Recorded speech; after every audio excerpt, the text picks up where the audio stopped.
The next thing, this is another very kind of deep understanding,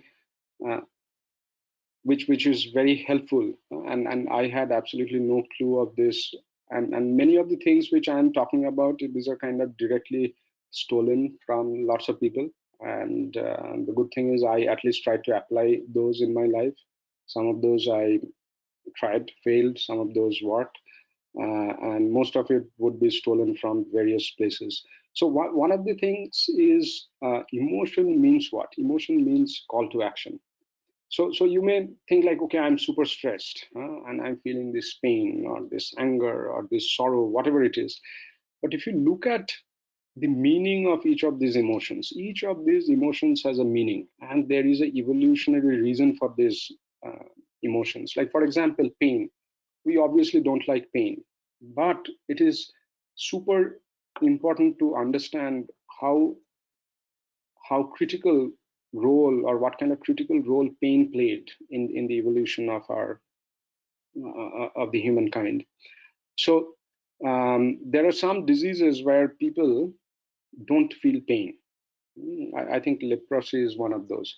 So when people don't feel pain, I mean, it may apparently sound interesting, but then what happens to them is, like, for one of the patients, rats came at night and kind of bit off a good part of the toe without this person realizing it.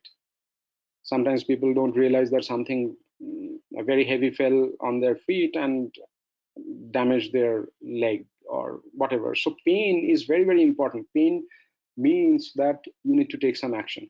So every emotion is basically a call to action. So instead of thinking I'm stressed, what it actually means, what does the emotion tell to you? The emotion is telling that you need to plan, or you need to delegate, or you need to reduce the number of things in your plate. Whatever it is, stress means something. So every emotion is basically a call to action. So instead of thinking about emotion, if you think, what action do I need to take, or what action does it ask me to take? The moment you think about it in this way, one is you will take the right kind of measures, and your mind will be a lot more, uh, I mean, you'll have a lot more fulfilling life. Mind will be a lot more at peace, if you can understand what each of these emotion means in terms of call to action.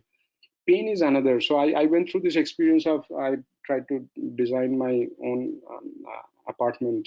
I uh, I actually did my bachelor's in computer science, but I also did a parallel bachelor's, a minor bachelor's in architecture. So when I got this new home, I thought of designing it by myself, and I got these contractors to work on that. I created a very complex design with transformability, where walls can move and beds can hide and stuff like that.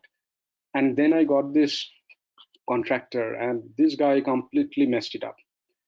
We basically, because of the way things happened, we were homeless for a certain period of time. So this caused extreme pain, and I was obviously very in a very bad mental state. But after a while, I tried to understand, what does this mean? What does this pain mean? So it means opportunity to learn. So I actually once then sat down and wrote down all the things, like, okay, these are the key learning from this. Put it in my checklist, and